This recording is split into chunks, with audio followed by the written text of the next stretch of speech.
For years, my parents insulted me. Your brother is successful, and you're just a failure, they'd say. It didn't matter what I did, how hard I tried, or how many times I got close to achieving something. My older brother, Mark, always seemed to be the golden child, the one they bragged about to everyone they met.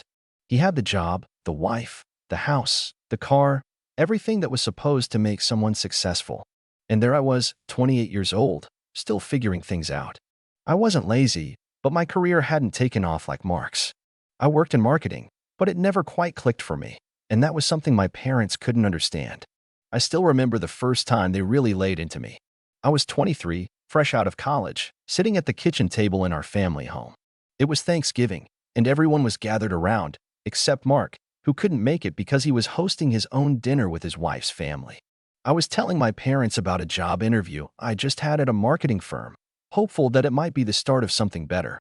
My mom looked at me, her expression tight, and said, "Well, your brother doesn't have time for stuff like that. He's too busy running his company. But you can barely get your foot in the door. When are you going to start living up to your potential?" I felt like I'd been slapped across the face. I remember my dad, who'd been sitting quietly, chiming in, "Yeah, it's like you're just drifting through life while your brother's out there building an empire." They laughed, a kind of cold, hollow laugh. I knew they didn't mean to hurt me, but I also knew they didn't really care how much it stung. Mark was their pride and joy, the perfect son, and I was just, well, I wasn't. The insults didn't stop. Every conversation seemed to turn into a comparison between Mark's success and my underachievement. They'd call me up to ask how my little job was going or how I was still renting a small apartment. Sometimes they'd ask, in that backhanded way, if I thought about doing something more with my life. And it didn't matter how many times I told them I was doing my best. I felt like they didn't hear me. They just heard failure. Then there was the annual family holiday, when everyone would gather for Christmas dinner. Every year, I dreaded it, because it would inevitably turn into the same thing. Mark would walk in with his perfect smile, his designer suit, and his trophy wife, and my parents would beam with pride. It wasn't even subtle. I remember sitting at the table, pushing food around on my plate, while they gushed over Mark's achievements. "Mark's got this new promotion," my mom would say, "and now he's looking at buying another property. He's going places." And then, without fail, they'd turn to me. "How's your little project going, honey?" My stomach would churn, but I'd force a smile. "It's good, Mom. I'm making progress." But progress wasn't good enough. My mom would make some passive-aggressive comment about how it must be nice to not have so much pressure on you. I could feel my face flush with embarrassment, and the worst part was knowing that my brother, Mark, was enjoying every moment of it. He'd laugh, as if it was some kind of joke. He never stepped in to defend me, never stood up for the little brother who was clearly struggling under the weight of our parents' expectations. Over time, I learned to keep my distance. I stopped telling them about my dreams or my goals because they always found a way to belittle them.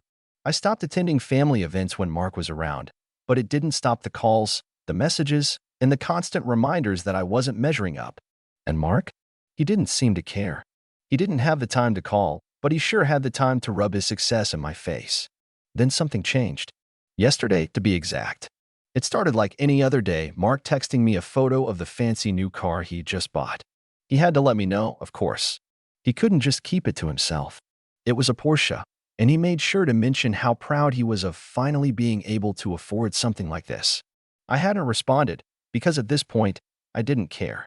But then, out of nowhere, I got a call from my mom. "Your brother needs help," she said.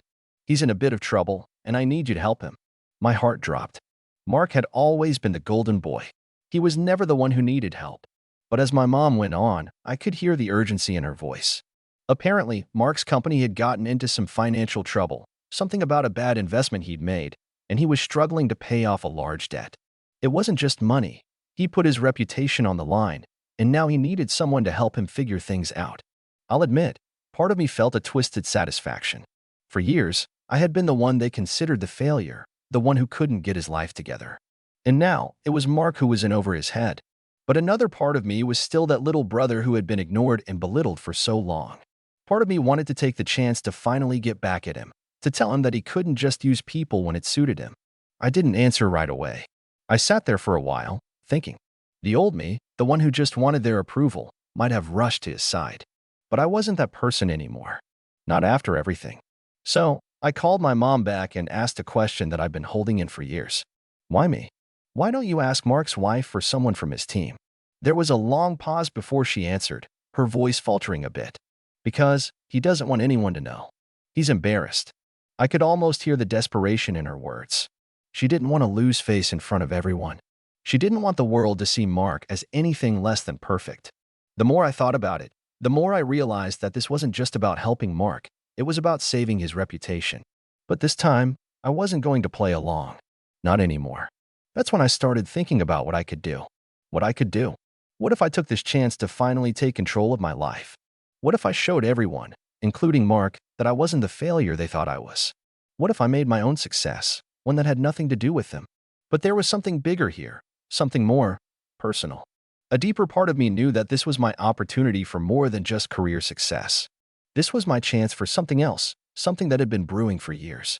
Mark was going to regret this. But before I could make any decisions, Mark called me directly.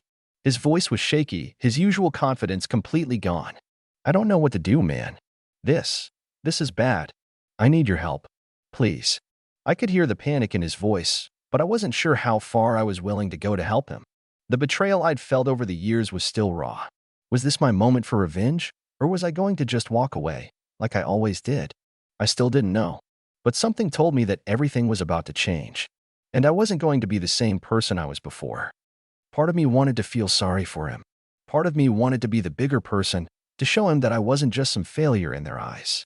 But then I thought back to every single insult, every time my parents and Mark had rubbed my shortcomings in my face, and I couldn't bring myself to answer. I felt anger bubbling up again, the kind that had been simmering for years, just waiting for the right moment. I took a deep breath, finally hitting the call button. His voice on the other end was shaky, almost pleading. Are you there? I really need you, man. Yeah, I'm here, I said, trying to keep my voice calm. But I need to understand something first. Why is it me you're calling? Why not your team or your wife? He paused. I don't want anyone to know, all right? This is personal. I don't want to be the guy who's constantly asking for help. And I know I've never been there for you, but this time I'm asking. I messed up. I really need your help. I could hear him struggling to maintain his composure. It wasn't the cocky, self-assured Mark I'd known for years. This was someone completely different. And for a moment, I felt that old sense of sympathy trying to creep back in. But then I remembered the years of them laughing at me, the years of being compared to him, of hearing my parents say things like, Mark has it all together, and you're not living up to your potential. I had to fight back the bitterness that threatened to swallow me. Mark, I said slowly, trying to keep my voice steady, I'm not sure I can help you this time. There was a long silence on the other end. What do you mean? I'm serious. I can't do this without you. You're my brother. Please. I never asked you for anything, but I really need this. The plea in his voice cut through the anger I was feeling, but only for a moment. I shook my head, still trying to process everything. Why now? After all these years of treating me like a failure, the one who could never measure up, why should I help you? Mark didn't answer right away. I could hear him taking a shaky breath, and then he muttered, I don't expect you to understand. I thought maybe you could help me. Maybe it's time to fix things between us. I let the words hang in the air for a moment. Fix things? How many times had I wished for that, for some kind of reconciliation, for my family to finally see me for who I was instead of just comparing me to him? Mark had always been the golden child. He'd never once acknowledged how much it hurt when they ignored me, when they treated me like a disappointment. How could I ever fix things with him after everything he put me through? Mark, I said, my voice firm now, this isn't just about your mess. This is about what you've done to me for years. You've never been there for me. You've always been the one who got all the praise, all the attention. And you know what? I'm tired of it. Tired of being your little backup when things go wrong. Maybe this is what you need. Maybe you need to realize that you can't always have everything handed to you. There was another long silence. Then I heard him take a deep breath, and his voice softened. I'm sorry. I really am. I never realized how much I hurt you. You're right. I've always been the one everyone looked up to, and I never gave you the credit you deserved. I took everything for granted. But I'm asking for your help now because I don't know where else to turn. For a moment, I felt something shift in me. I could hear the regret in his voice, and it hit me harder than I expected. Maybe he was sincere. Maybe he was finally seeing me, seeing how much I'd been hurt. But I wasn't ready to forgive him just yet. I wasn't ready to let it go. I paused, letting the silence stretch out between us. I'm not sure what you expect me to do, Mark, but you need to understand something. I'm not just going to help you because you're in trouble. I'm not some tool you can use to get out of your mess. And frankly, I'm tired of being treated like I'm nothing. I know, he said, his voice cracking. I know I've messed up. I just don't know where else to turn. Please, I'm begging you. I'll do anything to make things right between us. I couldn't believe what I was hearing. After all the years of being told I wasn't enough, of hearing my parents constantly talk about Mark's success and how much better he was than me, now he was begging me for help. It felt like a sick twist of fate. I had to stop myself from laughing bitterly. I don't know if I can help you, Mark, I said finally, my tone cold. But I'll think about it. There was a sigh of relief on the other end. That's all I'm asking for. Just think about it. As the call ended, I sat there for a while, staring at my phone. A part of me wanted to help him. I wanted to show everyone that I could rise above it, that I wasn't the failure they thought I was. But another part of me, deep down, wanted to watch him fall. I wanted him to feel the weight of all the years he'd spent ignoring me, belittling me, and acting like he was better than me. Was this my chance to finally get some payback? I didn't know what to do, but I knew one thing for sure. Something was going to change, and I wasn't going to be the same person anymore. The ball was in my court, and for the first time in my life, I was the one who got to decide how the story went. I sat there, staring at the phone, replaying the conversation over and over again in my head. Part of me still felt like I was being pushed into a corner. This was Mark, my older brother, the one who had everything handed to him, the one who never had to lift a finger to get what he wanted. And now he was calling me to help him out of his mess? The nerve. I let my anger simmer for a moment, letting it fuel my thoughts. How many times had I been overlooked, overshadowed by him? Every time I did something, every time I made a decision, it was always compared to his success. The money, the career, the attention. They didn't see me, not for who I was, not for the things I was doing, just because I wasn't following the same path as him. They always looked at me like I was a failure, like I was the second choice, the backup, the one who couldn't measure up. I shook my head, trying to calm myself. The anger was there, but I couldn't let it take control. I couldn't be a doormat anymore. I'd spent too many years being treated like I wasn't good enough, like my choices didn't matter. But this was different.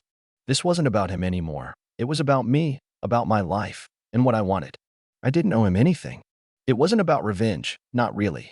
It was about finally standing up for myself.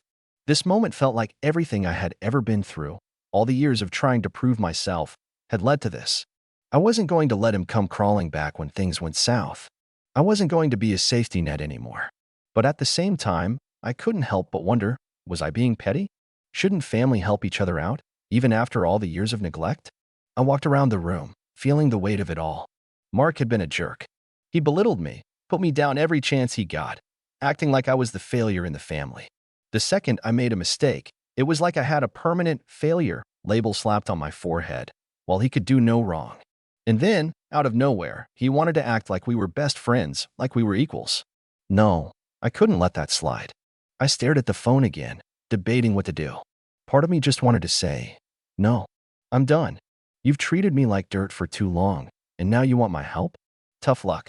But then I remembered something. I wasn't just anyone in this family. I wasn't just the afterthought, the one who was supposed to support him while he got all the glory.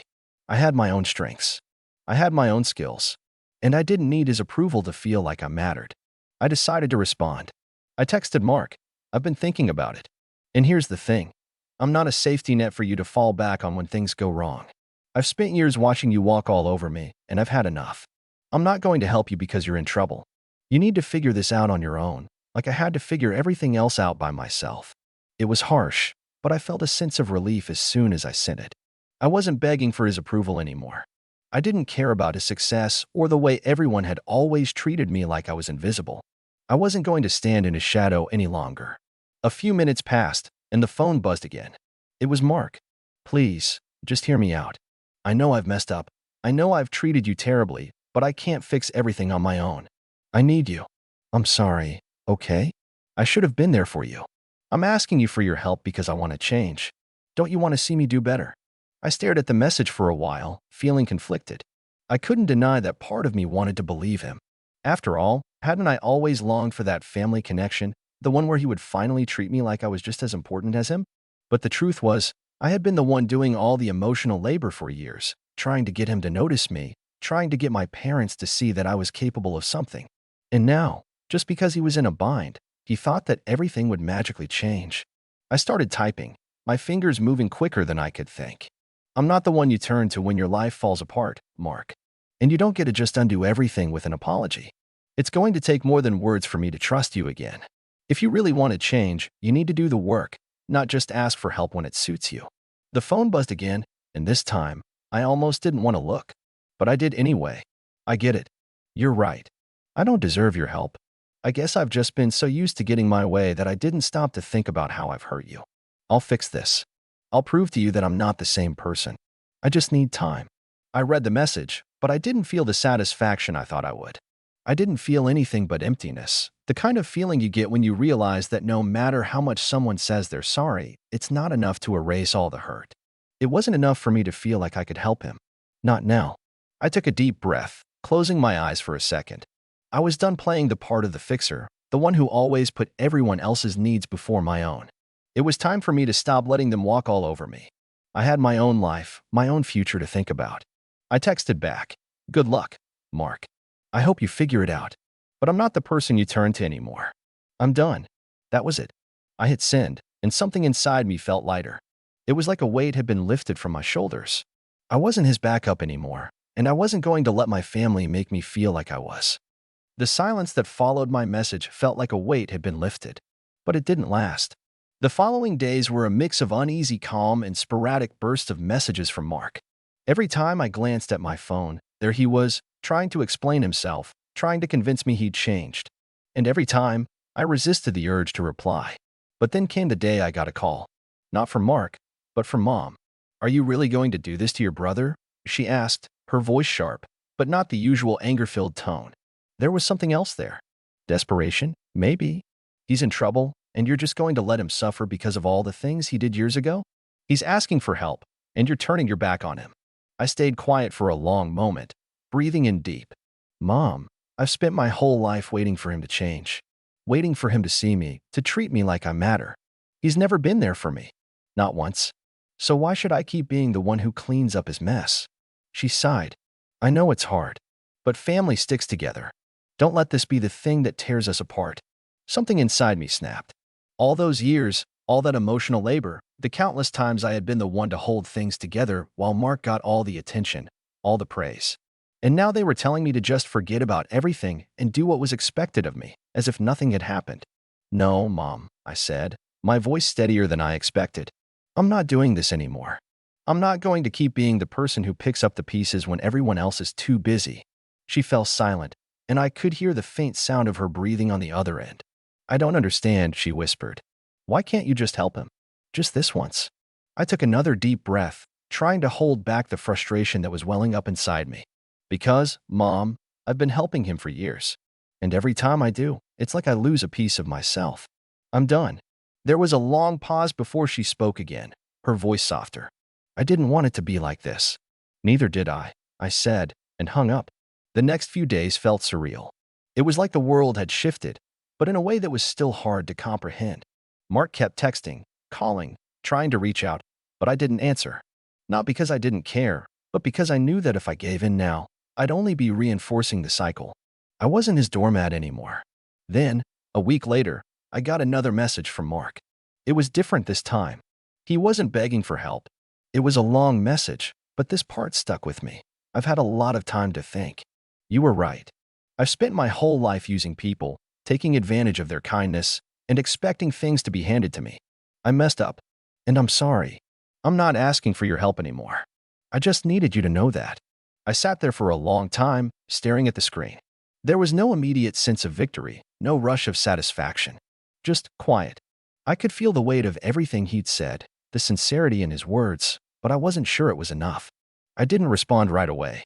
But I knew that, somehow, this was the moment that changed things. He had taken responsibility. He was finally admitting to everything that had gone wrong. It wasn't an apology that solved everything, but it was a step in the right direction. Mark had always been the golden child, the one who had it all. But in the end, it wasn't his success or his apologies that mattered to me.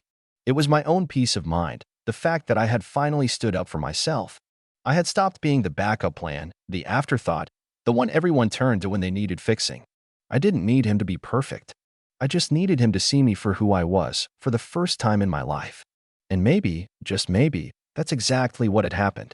I put my phone down, a small but steady sense of relief washing over me. I didn't have all the answers, and things wouldn't suddenly be perfect, but for the first time in a long time, I felt like I had control over my life. And that, for now, was enough.